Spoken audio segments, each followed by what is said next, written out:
Well, a very good day to you, ladies and gentlemen. Welcome to another episode of the Candid Talk here on Herman Manyora's YouTube channel. My name is Evans Okinya, and I'm glad that you've joined us here for our political conversations. I'm here with the Professor Herman Manyora, who is a political analyst and a governance expert all the way from the University of Nairobi. Prof, how are you? Wonderful.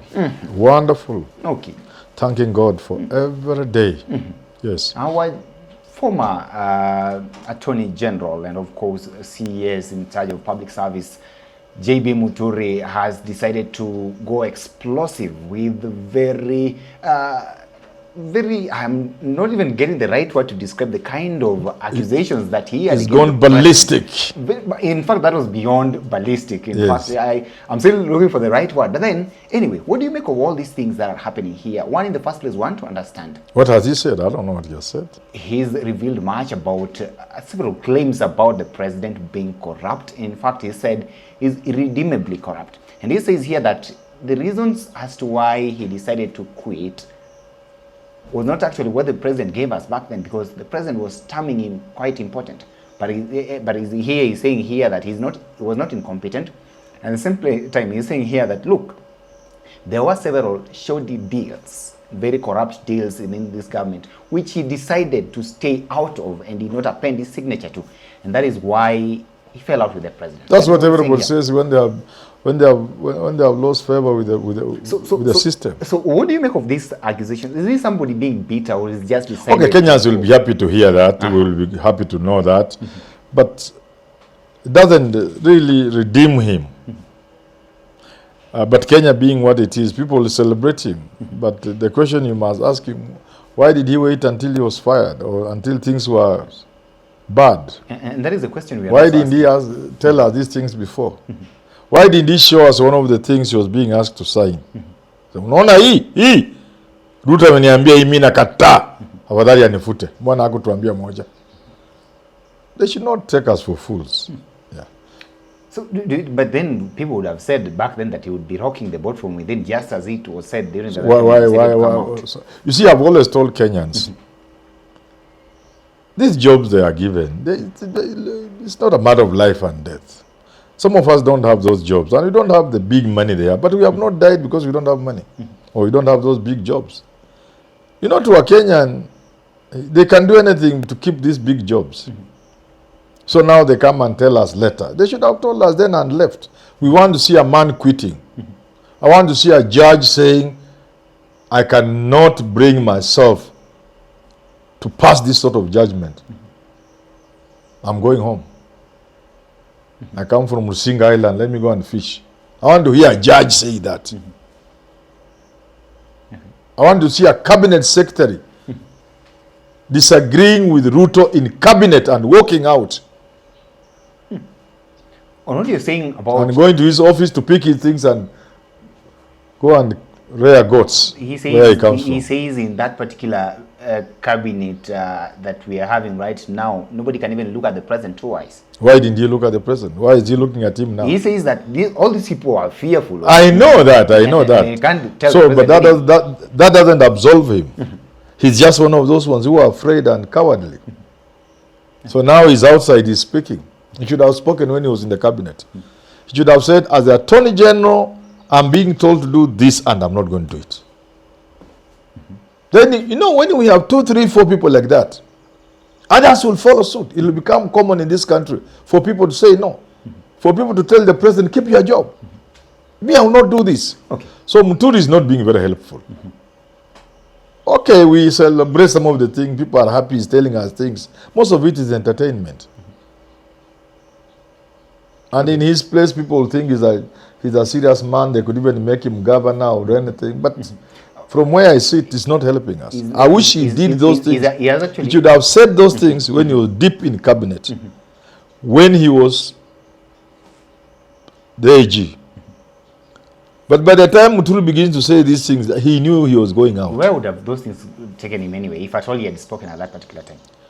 We would have taken him seriously. He says here there are a lot of deals within the health sector which are very fraudulent. He has talked about the Adani deal as well, the Aurora Kimwarel scandal, and raised very grave allegations against the president. And now he says now that he's outside here, he can free he can talk freely. No, they are Back not. then he was saying It's that not he being didn't useful speak. to us. He's saying that he didn't speak because he was a gentleman. So you let a thief steal, then tell us later about the thief, about the theft, and the thing is gone.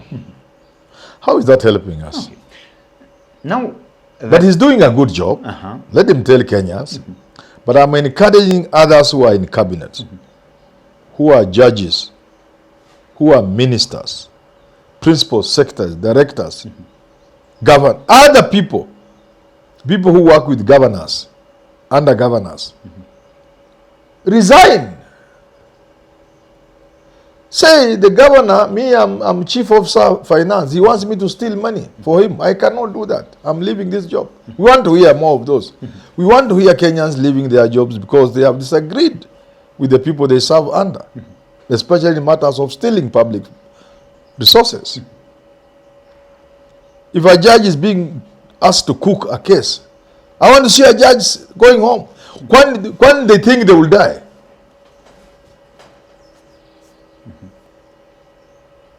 You give a very good ruling in a very serious matter, like the impeachment of Gachagua. Then some people sit somewhere and rubbish your ruling, your opinion, in a manner that is not quite orthodox. Why would I keep that job as a judge? I will leave. okay. I will leave. And I encourage Kenyans to start looking at leadership in the eye and saying, this I will not take. Come and hiyo kazi kaa naye. I want to tell them they will not die, because if you are a judge, you stop being a judge, you will not die. Unless you know they have things against you. Okay. You will not die because you have stopped being a minister. You will not die merely because you have told off the president in a cabinet meeting. You will not die. He will not do anything to you. Okay. Tell him off. Kenyans will hear. They will celebrate you. You may shift from Karen to Buruburu, but there are people staying in Buruburu and they are not dying because they are there. Kenyans think if they lose these big jobs, the world will end. Okay. It can't. Now, these are claims. They've not been substantiated yet, but he says he's got all the records and he'll substantiate them when the chance is given to him. But then I want us to look at the political impacts of these kind of allegations in this country at this point in time. Do you think that they actually hurt the persona of President William Ruto? Of course, if people get to believe what Muturi and Gachagua are saying, then this will hurt the president. And see, we got in a point, the danger in this country, and which is too bad for the president, is that anything he says, people don't believe. On the other hand, anything people say about Ruto is believed without question. So what Muturi is saying, everybody will believe without question. That's the danger for the president. He must know what he says, nobody believes, however genuine. What others say, people don't question, they believe. So what Muturi is saying against the government and against Ruto, including some very funny things we can't repeat here, people believe. Nobody is questioning. I've even asked intelligent people, you believe this? They say yes. They believe. And it's bad for the president. He must know. What he says, nobody believes. However genuine, however true. What others say, however ridiculous, however outrageous, people believe. I pity the president. He's in a very bad place.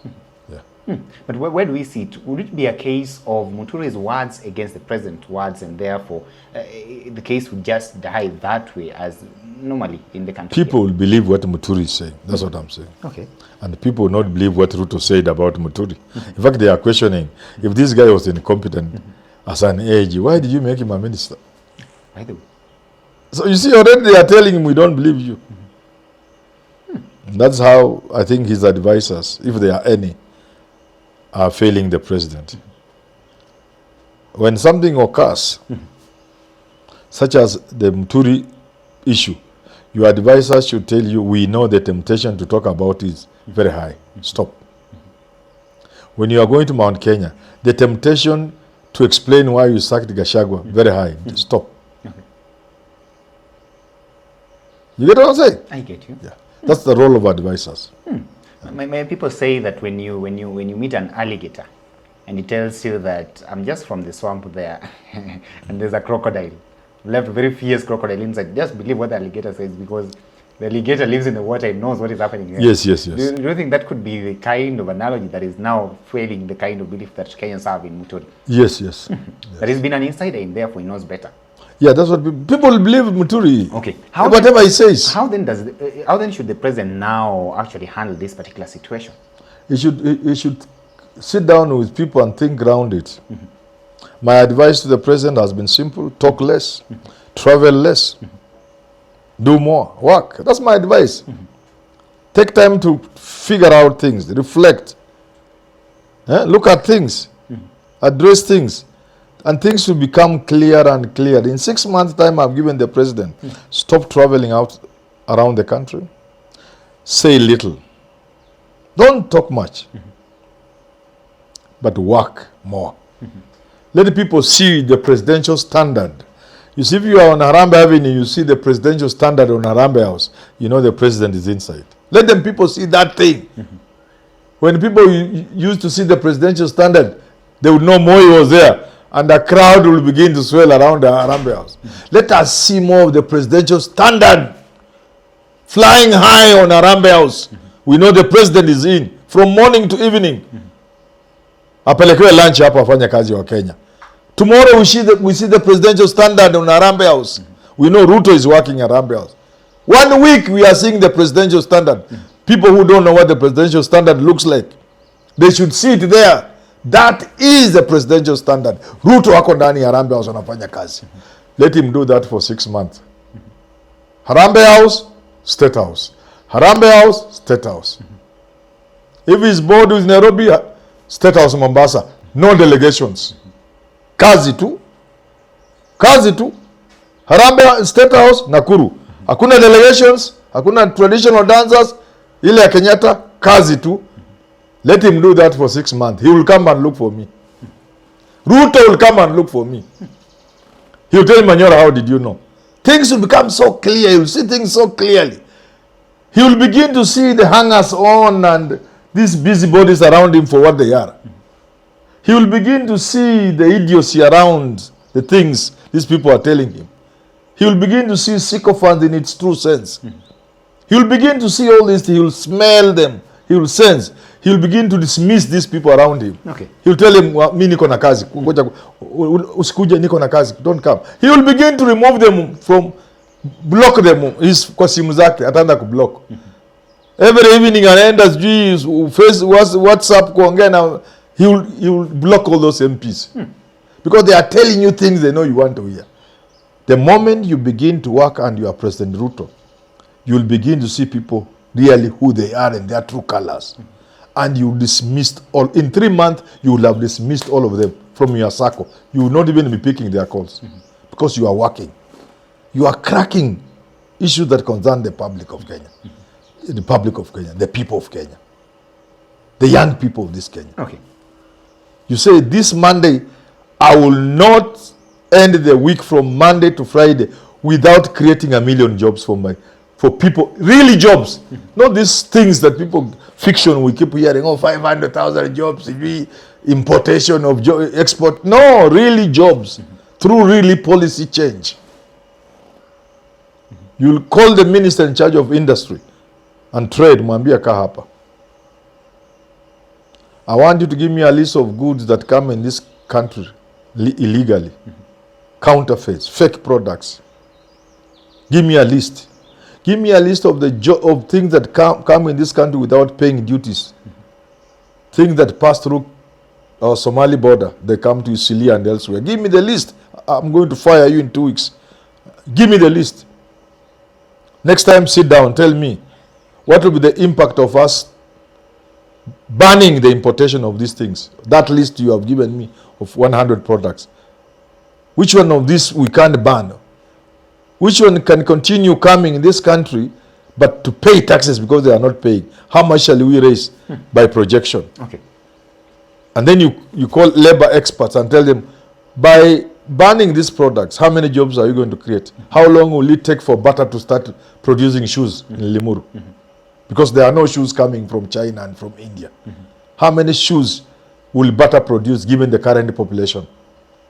Okay. And the state of the economy? How many jobs will butter create? How many branches can butter establish in this country? Within which period of time? How many jobs will he have created? All these stupid drugs, pharmaceuticals, which ones can we stop tomorrow importing? Which we can produce immediately using the University of Nairobi and other people? How much foreign exchange shall we save? How many jobs shall we create? Let the president go to Harambee House and ask those questions and sit with the experts. Not go to Nyeri and to have fake crowds that add no value to his campaign of 2027. That crowd that don't improve his rating. He will come back to me. Okay. Are you noting that down? I'm noting that down. That 6 month Ruto would come back to me and tell Manyora, when Mluya kunywa chai. So you're talking about he should get down to work. Sit down. Americans use another word I don't want to use. Let me ask you this question. Do you think that President William Ruto is now regretting actually how he's dealt with certain individuals from the mountain region? Talk of Gachagua. He may not be regretting. Muturi.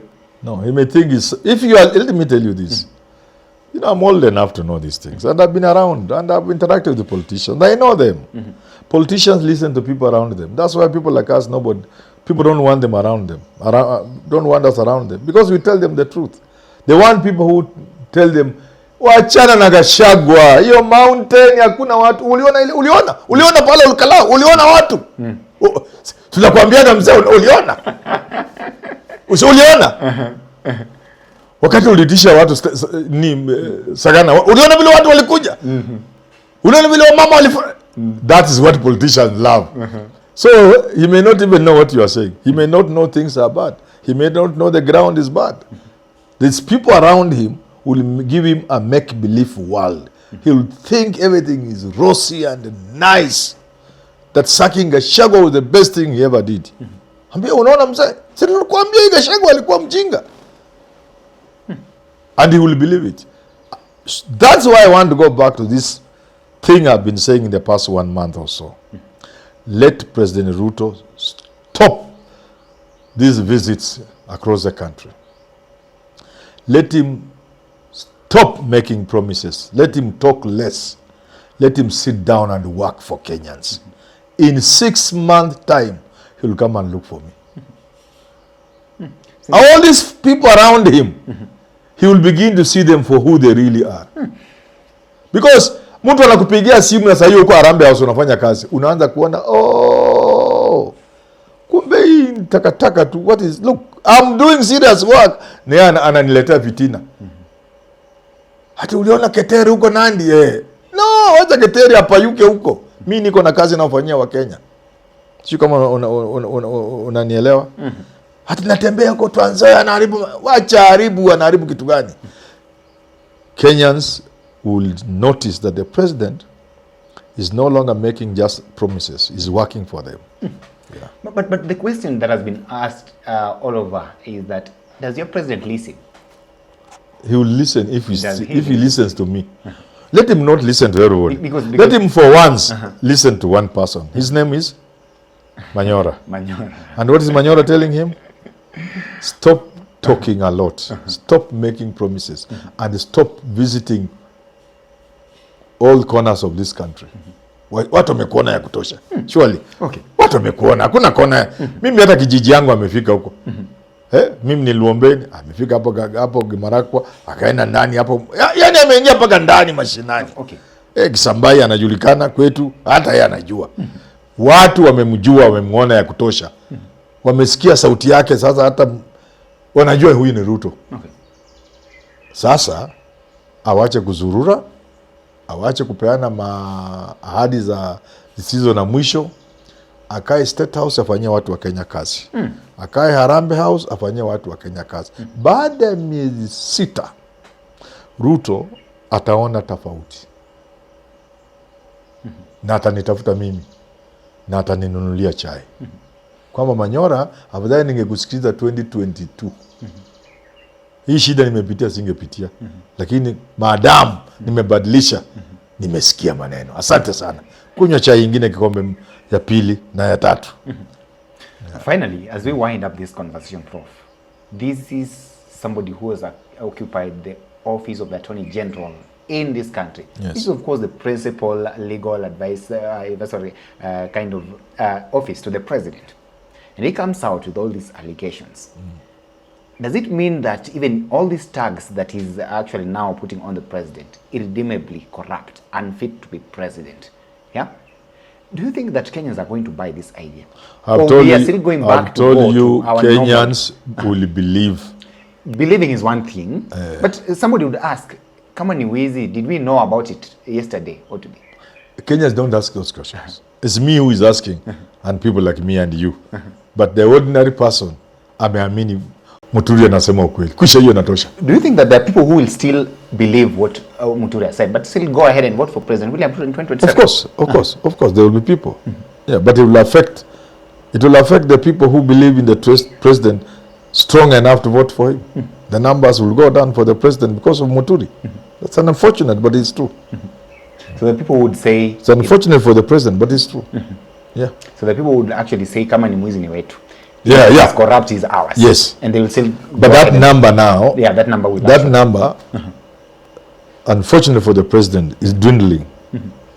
Okay. It's fast disappearing. And if the president doesn't put a check to these things, this is free advice to the president. Now, how does the opposition leverage on this as we head? That is another story. Are they leveraging, or they just want to be part of the story, part of the entertainment? Are they driving the narrative? Are they running away with this? Are they getting any capital out of this? Or they are just joining us in listening and clapping and being entertained? That is where the opposition is weak. I've been warned against that. Let me stop there. People have told me I should encourage them, not discourage them. So I'm encouraging you. Mutashinda. I've been told to tell Kenyans that watashinda. Ruto is so weak, the opposition will win. But let me say so. Yes. Ladies and gentlemen, JB Muturi says that your president, William Ruto, is irredeemably corrupt and unfit to hold office. What do you say? Weigh in and tell us. Till we have this conversation again, have yourself a lovely day. My name is Evans Okinyi.